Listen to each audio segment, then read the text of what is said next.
You do not need a calm central nervous system to manifest.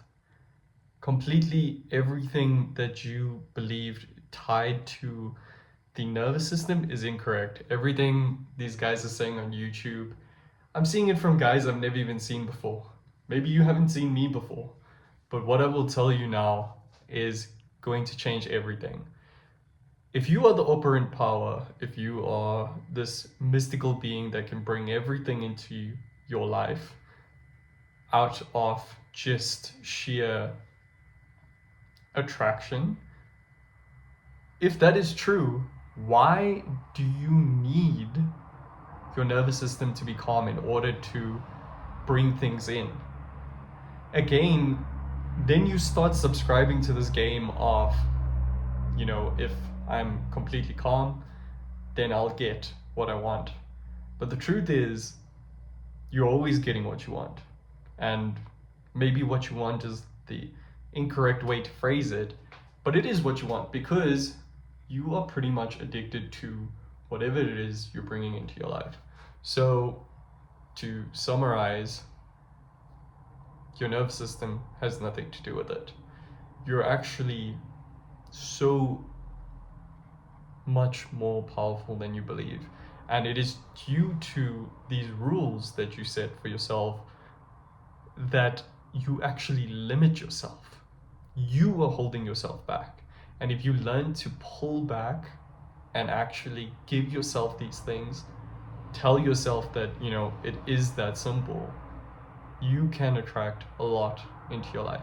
And it has nothing to do with your nervous system. Your nervous system is it's your body's way of feeling safe. It's regulating all your emotions and everything. But in the worst of times, you've attracted negative things. If you've walked up to a person who has already found you attractive, you could have overthought it, completely fumbled the situation and made it worse for yourself. Or maybe not even approached at all because of your nervous system. This is supposedly you're trying to attract good people into your life. But because you get so caught in your head that you're trying to pull this person in and you're overthinking it and everything, you overthink the situation and you ruin it for yourself. So the number one way to bring the person you want into your life is not calming your nervous system. It's actually playing it into your mind so much so that you feel complete. You feel like even having them there in reality wouldn't change anything in your soul. And that is the feeling of truly having it. Think about a couch, right? If you had a couch, eventually you don't even think about having the couch. The couch is just what you sit on. You think about sitting and you sit. You don't think about the couch at all. So if you wanted a partner, if you wanted to be going on dates with this dream girl, you wouldn't be thinking about the girl. You'd be thinking about the dates, you'd be thinking about the travel, you'd be thinking about the family you'd want to be starting, money, everything that ties around it. But specifically, you'd be focused on that one person. So I think the full message to sum up here is you are far more powerful than you believe.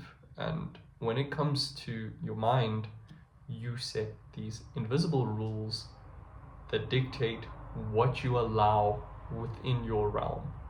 And it may just be that you have some friends, you have some standards that you hold yourself to that would prevent you from being grouped in certain crowds or whatever, that may just seem as boundaries. But if you really play it out in your mind, if you set these standards for yourself and you raise your personal self-image in place of where you would be focusing on your nervous system, you would find very quickly your mind will start to transcend the things that you'd think. You would go from being too scared to apply for a job to demanding more from yourself and finding that the next job finds you, or the promotion finds you. So this concept is really just practiced by being the person who has it. And you do this very simply, right? There's this concept I have where there's your sense of self. I'm going to use it here. And there's the sense of the item that you want to attract in your life. I want to attract Britney Spears or Anna de Armas, right? So I believe that she's here. I believe that I'm this high. And obviously, I want the superstar who is better than me. So it's going to give me something that I don't currently have. So I want this thing that's going to elevate me. And it's the same with any other partner. It's the same with couch. It's the same with the dream house. It's the same with billions of dollars. Billions of dollars is going to make my life this, but my current life is this. This is the reason why we get into a repulsive state, because this balance is out of whack, right? Even if it's the other way around, it could be a compensation. You truly want to feel at balance.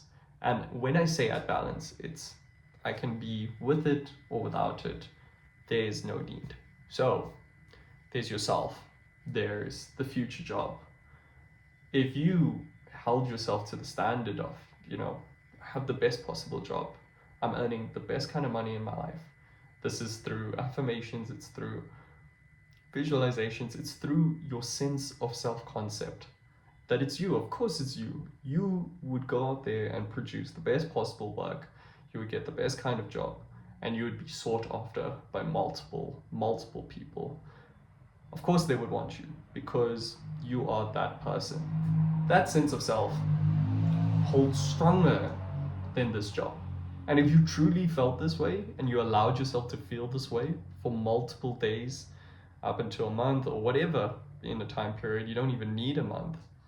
But if you keep allowing yourself to feel that way and you internalize it, what you will see next is the thing that you thought was going to give you those feelings slowly feels like nothing because you've already given yourself those feelings.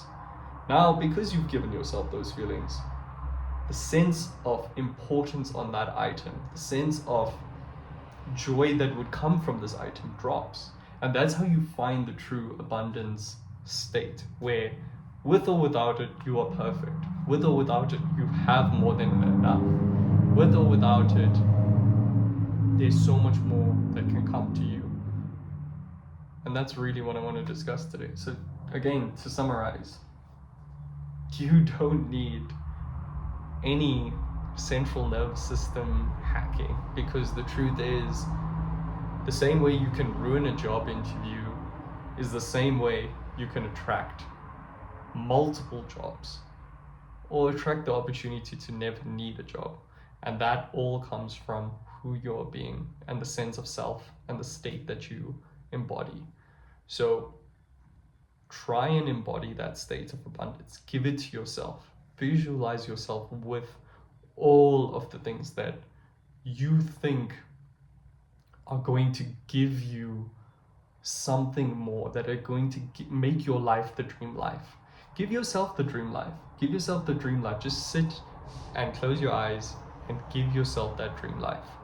And the more you practice that, the more you'll realize that everything in that dream life will be pulled away, and you'll realize the whole, the mystery will be pulled away, because you would have visualized that, you would have given it to yourself, and you'll find yourself slipping into a state of not even paying attention to it, not even thinking about it. And that's really how you should be, because if you are sitting and visualizing this thing in order to get it, you won't get it. You gotta visualize it as if this is the fun to give to myself. This is me formulating who I am, and whether I get it or not is irrelevant, because it feels so good to give this to myself. So you should be giving yourself things like receiving fat sums of money, being in the best possible shape, how easy it is for you to go to gym, how easy it is for you to blitz through all your work, and how easy it is for you to get promoted. You should be feeling that. It should be a visual throughout your day where you feel like your days are flying through the days. Your work is getting blitzed through. You're going through it all. Your work is actually getting easier. You're getting better at it. And you find yourself receiving compliments for these things. And it's very interesting because the thing is, all of these things are just reflections on us. We are the driving force in this world, and life, there's a very, very famous quote about life coming from us, not at us. It comes from us. And when you realize that it's coming from us, that is step one. And then step two is the fact that you should then align with the mission to give as much life as you possibly can. I hope this helps.